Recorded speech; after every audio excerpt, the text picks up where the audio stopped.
പുറപ്പാട് അധ്യായം 36. വിശുദ്ധ സ്ഥലത്തിൻ്റെ നിർമ്മാണത്തിനായി ഏത് ജോലിയും ചെയ്യാൻ പോകുന്ന അറിവും സാമർഥ്യവും നൽകി കർത്താവ് അനുഗ്രഹിച്ച ബസാലേലും ഒഹോലിയാബും കരവിരുതുള്ള മറ്റാളുകളും അവിടുന്ന് കൽപ്പിച്ചതനുസരിച്ച് ജോലി ചെയ്യണം. ബസാലേലിനെയും ഒഹോലിയാബിനെയും കർത്താവ് അറിവും സാമർഥ്യവും നൽകി അനുഗ്രഹിച്ചവരും ജോലി ചെയ്യാൻ ഉൾപ്രേരണ ലഭിച്ചവരുമായ എല്ലാവരെയും മോശ വിളിച്ചുകൂട്ടി. വിശുദ്ധ കൂടാരത്തിൻ്റെ പണിക്ക് വേണ്ടി ഇസ്രായേൽ ജനം കൊണ്ടുവന്ന കാഴ്ചകളെല്ലാം മോശയുടെ അടുക്കൽ നിന്ന് അവർ സ്വീകരിച്ചു. എല്ലാ പ്രഭാതത്തിലും ജനങ്ങൾ സ്വമേധയാ കാഴ്ചകൾ കൊണ്ടുവന്നിരുന്നു. അതിനാൽ വിശുദ്ധ കൂടാരത്തിൻ്റെ വിവിധ തരം പണികളിലേർപ്പെട്ടിരുന്ന വിദഗ്ധന്മാരെല്ലാവരും ജോലി നിർത്തി മോശയുടെ അടുത്ത് വന്നു. അവർ മോശയോട് പറഞ്ഞു, കർത്താവ് നമ്മോട് കൽപ്പിച്ചിട്ടുള്ള ജോലിക്കാവശ്യമായതിൽ കൂടുതൽ വസ്തുക്കൾ ജനങ്ങൾ കൊണ്ടുവരുന്നു. ഉടനെ മോശ പാളയത്തിലെങ്ങും ഒരു കൽപ്പന വിളംബരം ചെയ്തു. വിശുദ്ധ കൂടാരത്തിനു വേണ്ടി പുരുഷനോ സ്ത്രീയോ ആരും ഇനി കാണിക്ക കൊണ്ടുവരേണ്ടതില്ല. അങ്ങനെ ജനങ്ങൾ കാണിക്ക കൊണ്ടുവരുന്നത് അവൻ നിയന്ത്രിച്ചു. എല്ലാ പണികൾക്കും ആവശ്യമായതിൽ കവിഞ്ഞ വസ്തുക്കൾ അവർക്ക് ലഭിച്ചിരുന്നു. പണിയിൽ ഏർപ്പെട്ടിരുന്നവരിൽ വിദഗ്ധരായവർ 10 വിരികൾ കൊണ്ട് കൂടാരമുണ്ടാക്കി.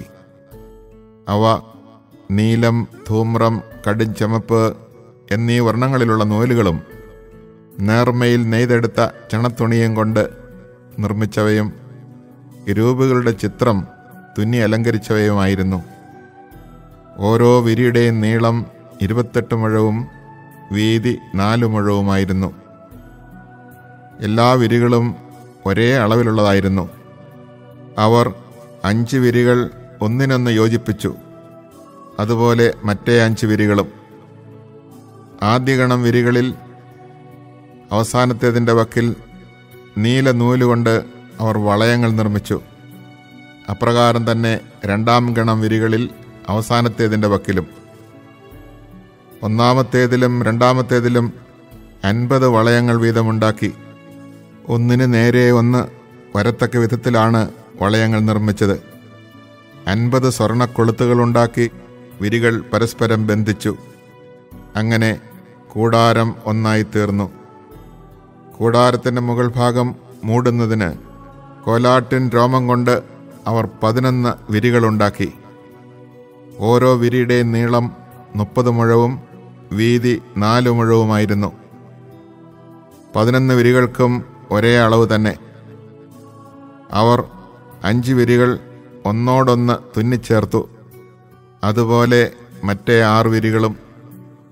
ഇരുഗണത്തെയും തമ്മിൽ യോജിപ്പിക്കുന്ന വിരികളുടെ വിളുമ്പുകളിൽ 50 വളയങ്ങൾ വീതം നിർമ്മിച്ചു.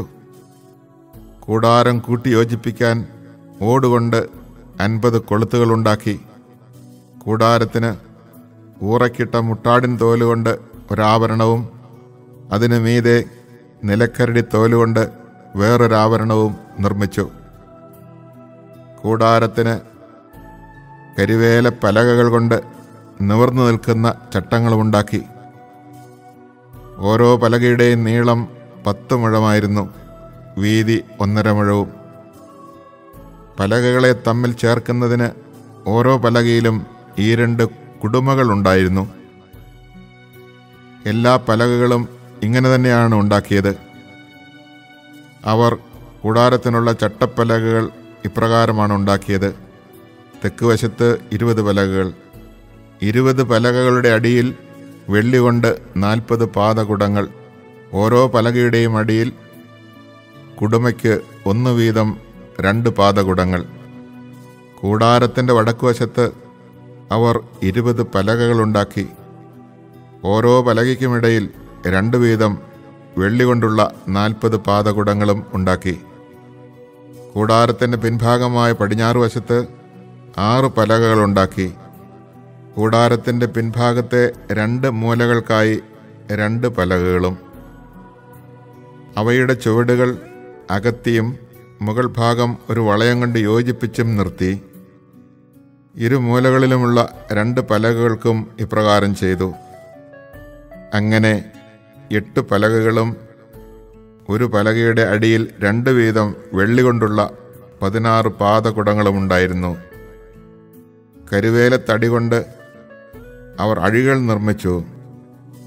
കൂടാരത്തിൻ്റെ ഒരു വശത്തെ പലകകൾക്ക് 5 അഴികൾ, മറുവശത്തുള്ള പലകകൾക്കും 5 അഴികൾ. കൂടാരത്തിൻ്റെ പിൻഭാഗമായ പടിഞ്ഞാറ് വശത്തെ പലകകൾക്കും 5 അഴികൾ.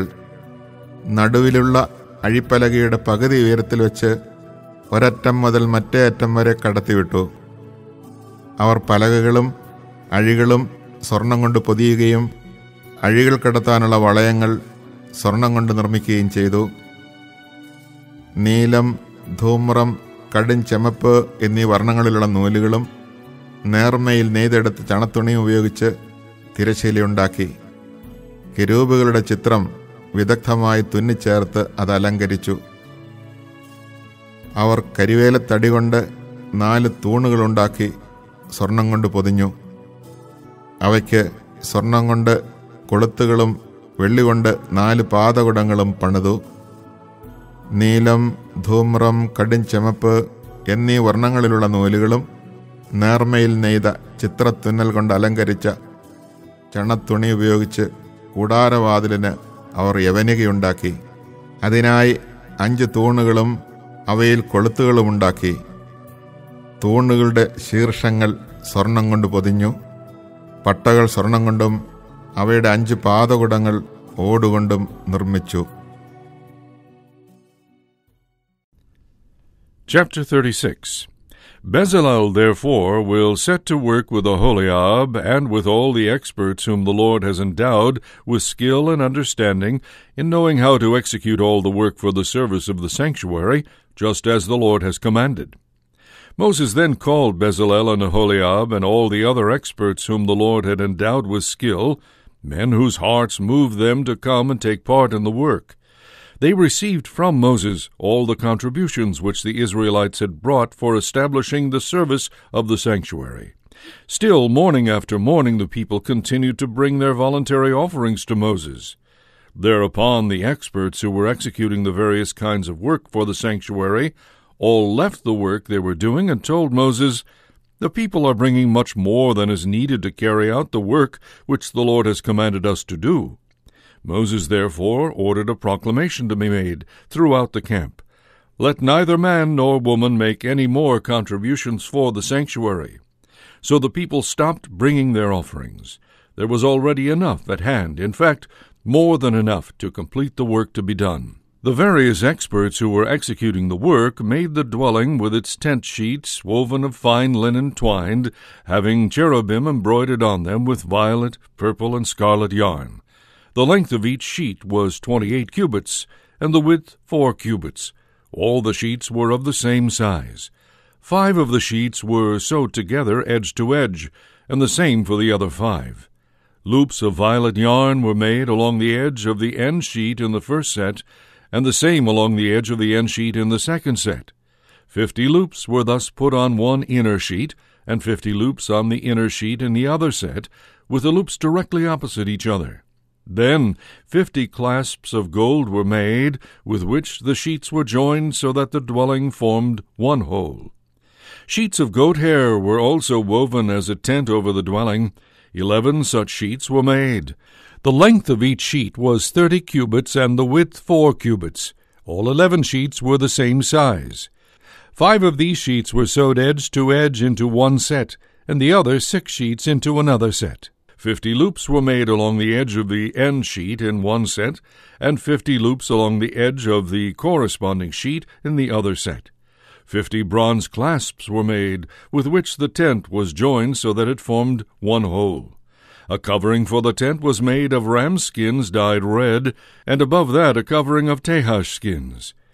Boards of acacia wood were made as walls for the dwelling. The length of each board was 10 cubits, and the width 1.5 cubits. Each board had 2 arms, fastening them in line. In this way all the boards of the dwelling were made.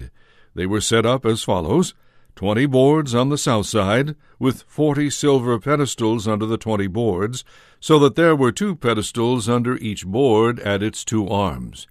20 boards on the other side of the dwelling, the north side, with their 40 silver pedestals, 2 under each board.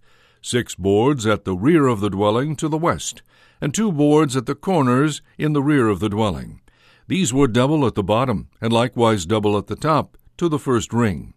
That is how both boards in the corners were made. Thus there were in the rear 8 boards, with their 16 silver pedestals, 2 pedestals under each board.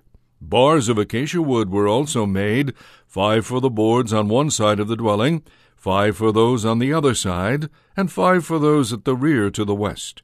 The center bar at the middle of the boards was made to reach across from end to end. The boards were plated with gold, and gold rings were made on them as holders for the bars, which were also plated with gold. The veil was woven of violet, purple, and scarlet yarn, and of fine linen twined, with cherubim embroidered on it. 4 gold-plated columns of acacia wood with gold hooks were made for it, and 4 silver pedestals were cast for them. The curtain for the entrance of the tent was made of violet, purple, and scarlet yarn, and of fine linen twined, woven in a variegated manner. Its 5 columns, with their hooks as well as their capitals and bands, were plated with gold. Their 5 pedestals were of bronze.